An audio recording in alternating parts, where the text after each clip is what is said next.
Are you guys ready for some nuggets today? Stay tuned. We're going to be talking about different things that you can do in real estate.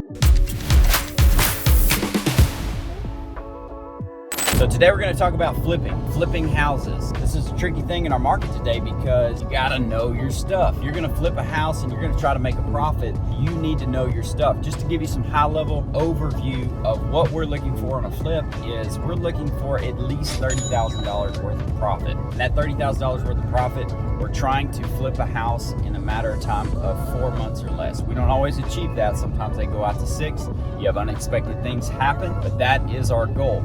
Sometimes we do more, sometimes we do less. But you got to have a goal to try to hit something, right? If you don't have a target, what are you aiming at? We're aiming at nothing if we don't have a target. What are we looking for in flipping? What should you be looking for in flipping? You have to know how to identify a deal. Well, how do I know how to identify a deal? You have to know your market. We've talked about that on some of the other episodes. You need to know your market and the price per square foot in that section of the market that you're looking at. The second thing you need to know is how to do your cost basis for a rehab, for a flip. Now, if you don't know how to do that right now with most of the masses, that is a hard thing to do. So it's not something that you can just hop into and learn on your own unless you just scour YouTube and watch.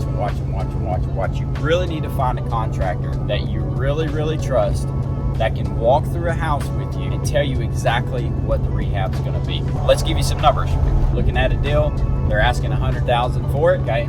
And the ARV, that's the after repair value. These are the things that you're going to need to know. The ARV is $250,000, okay? You get your contractor to walk through it with you, and the contractor says your rehab costs are going to be $100,000. Sounds like a good deal.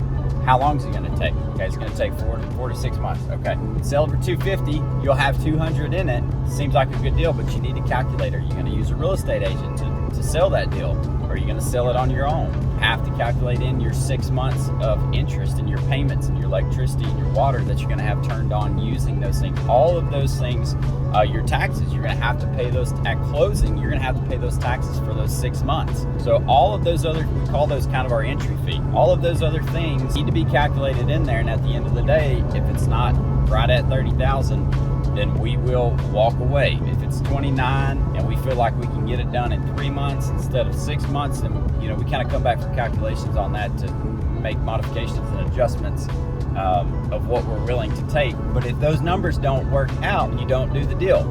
That's it. The numbers don't lie. And if somebody tells you that your rehab is going to cost 100, plan on 120. You have to. In a rehab, there is always unexpected expenses. Of the past 10 rehab properties that we have done, how many have come in under budget out of 10? Now, one of those under budget was like 1,000 under budget. That's one. So that really means two things. That means that, one, I got to get better at our budgets, and I still miss things. And so what we're working on right now is developing a Google sheet where we can go check off anything. We're going to put everything on that Google sheet that could that's even a thought when remodeling a house, even if it doesn't need it. And then we'll go in and check. Needs this, doesn't need that, doesn't need that, doesn't need this, needs this, needs this. There's always unexpected things. Also, you build in contingency. Just like I said earlier, if you think it's going to cost 100, add 15 to 20% for contingency. And then you'll still be under budget when you use that contingency. And if you don't use that contingency, that's just profit in your pocket when the job is done. That's a high-level overview of a flip project, just to help you get started if you've never done it before. First thing to do is find you a good contractor that you trust. Ask people that you trust that use other people, okay? What are you into right now? Put it down in the comments. We're interested in hearing your stories. What are you working on as a flip or real estate projects right now? Do you have any issues? Do you have any questions? Put them down in the comments below if we can answer them. If I know the answer, if we know the answer, we will answer them. If we don't, I'll tell you, I don't know the answer. Hope you're having a great day. Remember, love God, love others, and let your work reflect that. We'll catch you on the next one.